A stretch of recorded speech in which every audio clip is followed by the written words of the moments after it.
GST সংস্কারের পরে এবার মুদ্রাস্ফীতির হার কমতে শুরু করেছে। গত ৮ বছরের তুলনায় যদি হিসেব করা হয় তাহলে এই মুহূর্তে মুদ্রাস্ফীতির হার সর্বনিম্ন। সেপ্টেম্বর মাসে ১.৫৪% নেমে এসেছে মুদ্রাস্ফীতির হার।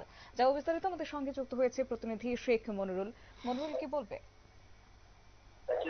দেখো, কেন্দ্রীয় সরকারের তোমার হচ্ছে পরিসংখ্যান ও কর্মসূচি রূপায়ণ মন্ত্রক থেকে জানানো হয়েছে যে চলতি সেপ্টেম্বরে তোমার হচ্ছে মুদ্রাস্ফীতির হার হচ্ছে 1.54%, যা গত ৮ বছরের তুলনায় সর্বনিম্ন।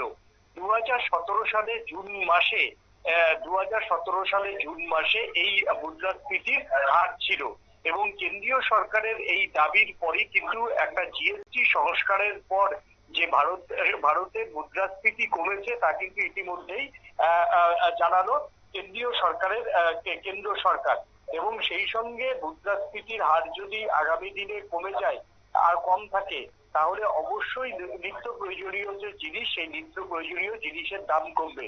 বর্তমানে বর্ষায় শাকসবজির যথেষ্ট ক্ষতি হওয়াতে এখনো পর্যন্ত কিন্তু খুচরো বাজারে এবং পাইকারি বাজারে শাকসবজির দাম বা আনাজের দাম কিন্তু অনেকটাই বেশি।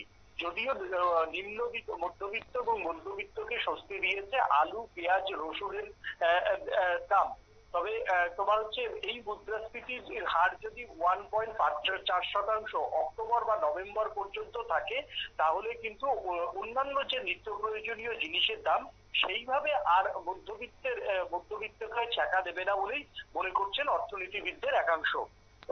ধন্যবাদ।